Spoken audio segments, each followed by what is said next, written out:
રહ્યા છો Gujarat bulletin news. હવે છે અગત્યના સમાચાર.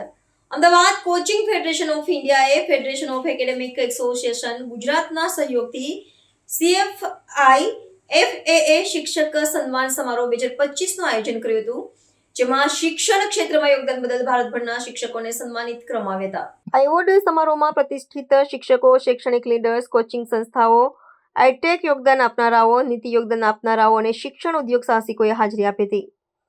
ગુજરાત સાહિત્ય એકેડેમી અધ્યક્ષ પદ્મશ્રી ડોક્ટર વિષ્ણુ પંડ્યા સમારોહમાં મુખ્ય અતિથિ હતા અને એવા શિક્ષકોને સન્માનિત કર્યા જેમના કાર્યનો તેમની સંસ્થાઓ અને સમાજમાં પ્રભાવ પડ્યો છે.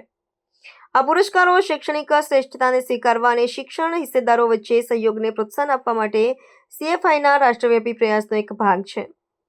શિક્ષક સન્માન સમારોહ શિક્ષકોની ઉજવણી, સંસ્થાઓને જોડવી, તકો ઊભી કરવી થીમ હેઠળ યોજવામાં આવ્યો હતો, જે શૈક્ષણિક સમુદાયને એક કરવા અને શિક્ષકોને ટેકો આપતી ઇકોસિસ્ટમને મજબૂત બનાવવાના CFIના મિશનને પ્રતિબિંબિત કરે છે.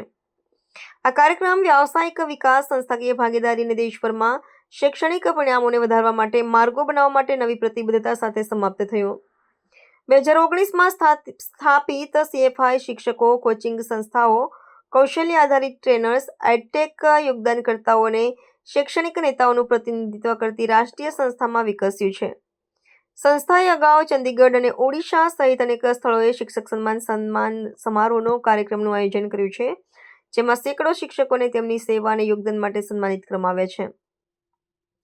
અમદાવાદમાં શિક્ષકો અને શૈક્ષણિક સંસ્થાઓની મજબૂત ભાગીદારી, શિક્ષણ શ્રેષ્ઠતાની ઉજવણી અને સહયોગને પ્રોત્સાહન આપતા પ્લેટફોર્મની સતત માંગ પર ભાર મૂકે છે.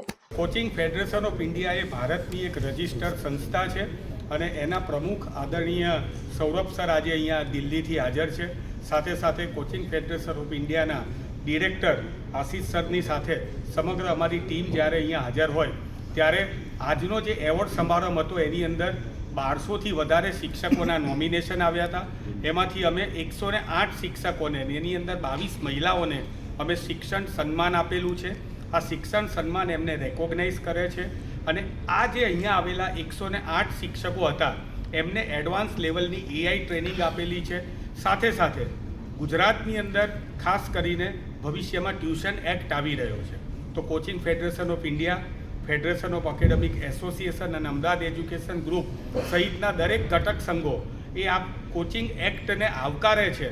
પરંતુ આ કોચિંગ એક્ટની અંદર અમે પણ એક સ્ટેક હોલ્ડર છીએ, એટલે કે કોચિંગ ક્લાસીસ ચલાવનારા જે શિક્ષકો અને ઇન્સ્ટિટ્યૂટ છે સ્ટેક હોલ્ડર છે. તો અમારા પણ કેટલાક મુદ્દાઓ જે છે એ અમે ભૂતકાળમાં સરકાર સમક્ષ રજૂ કરેલા છે. આગળના દિવસોમાં પણ અમારી એ પ્રોસિજર ચાલુ છે અને અમને એવું લાગે છે કે સરકાર એનો હકારાત્મક ઉત્તર અત્યાર સુધી તો અમને મળી રહ્યો છે. આજના દિવસે અમે આ જે એવોર્ડ આપ્યા છે એ જ પ્રમાણે આગળ જતાં અમારી જે ગુજરાતની અંદર લગભગ 3000 જેટલી સંસ્થાઓ છે એમની જોડે અમે ટાઈઅપ કરેલું છે. ધોરણ 12માની પરીક્ષા આપ્યા પછી જીકાસ હોય કે ACPC હોય એના ફોર્મ ભરવા માટે વિદ્યાર્થીઓને ખબર નથી પડતી. ખાસ કરીને નાના ગામડાના વિદ્યાર્થીઓ જે છે એમને ઓનલાઈન ફોર્મની પદ્ધતિ ખબર નથી પડતી. તો એ ઓનલાઈન ફોર્મ ભરવા માટે સમગ્ર ગુજરાતમાં જે સંમલિત અમારી 3000 જેટલી સંસ્થાઓ છે એ વિદ્યાર્થીઓને મફત કાઉન્સિલિંગ કરશે અને એમને મફત ઓનલાઈન ફોર્મ ભરી આપશે.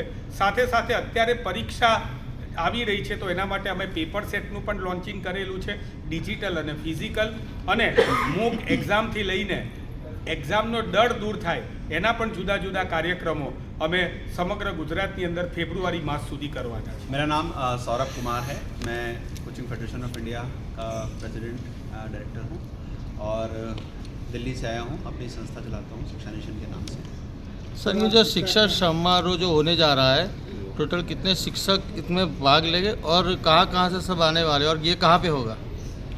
आज जो शिक्षक सम्मान समारोह हुआ है इसमें आज गुजरात के टीचर्स का जो है सम्मान किया गया है.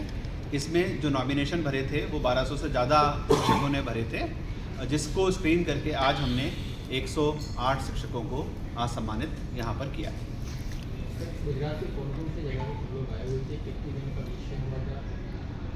गुजरात में अहमदाबाद, सूरत, राजकोट, वडोदरा और महसाना काफ़ी सारी जगहों से शिक्षक आए हुए थे जिनको आज सुबह यहाँ पर सम्मानित किया गया। सर ये समारोह के दौरान ये शिक्षकों का कोई क्राइटेरिया नक्की किया हुआ था कि ये इतने स्टैंडर्ड्स के हो गए या ऐसा कुछ था? एक पूरा स्क्रीनिंग प्रोसेस बनाया गया था कि किसका जो है शिक्षा के क्षेत्र में कितना कंट्रीब्यूशन है इन टर्म्स ऑफ कि एक तो जेंडर इक्वालिटी को लेके कि महिलाएं और पुरुष दोनों का सम्मान इसमें किया जाए, उनके पढ़ाए गए छात्रों का कहाँ कहाँ जो है सिलेक्शन हुआ है, उन्होंने देश के लिए और प्रदेश के लिए क्या क्या कंट्रीब्यूशन किया है, ये सारे फैक्टर्स को लेके जो था स्क्रीनिंग कमेटी में जिसमें आशीष जी, आचार्य सर और गारू सर थे, इन लोगों ने मिलके इन शिक्षकों को का चयन किया।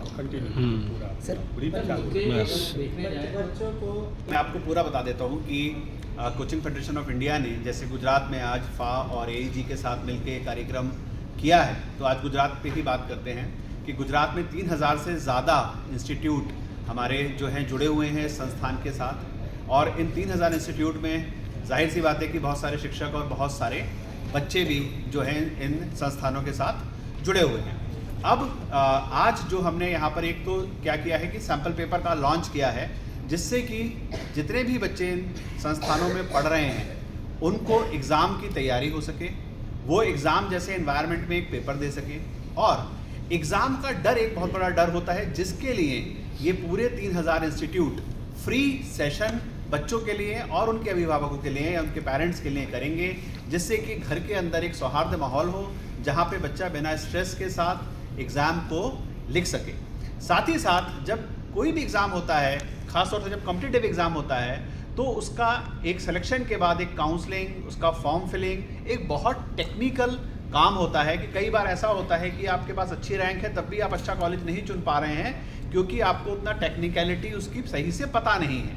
क्योंकि कई बार ऐसा होता है कि अभिभावक जो पेरेंट्स जो हैं वो शायद उतने टेक्निकली साउंड नहीं है, बच्चे ने पढ़ के एग्ज़ाम क्रैक कर लिया है। तो हमारी संस्था में जो ये 3000 हमारे जो इंस्टीट्यूशंस हैं, ये फ्री इन सारे काउंसलिंग सेशंस और ये मॉक काउंसलिंग सेशंस और उनको कॉलेज और स्ट्रीम सिलेक्शन कैसे करें इसमें भी गाइड करेगा।